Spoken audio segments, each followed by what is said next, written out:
training to the different number of trainees in our institution for this coming assembly level parliamentary election. And for that election, we are very excited, and we are hoping this time that most of the female members have been included.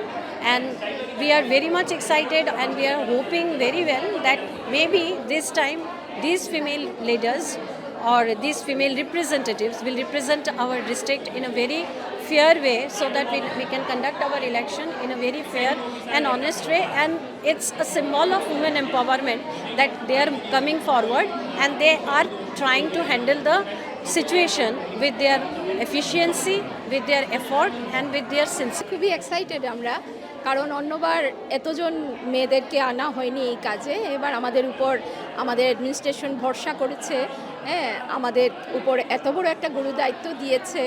আশা করছি আমরা ভালোভাবে করব।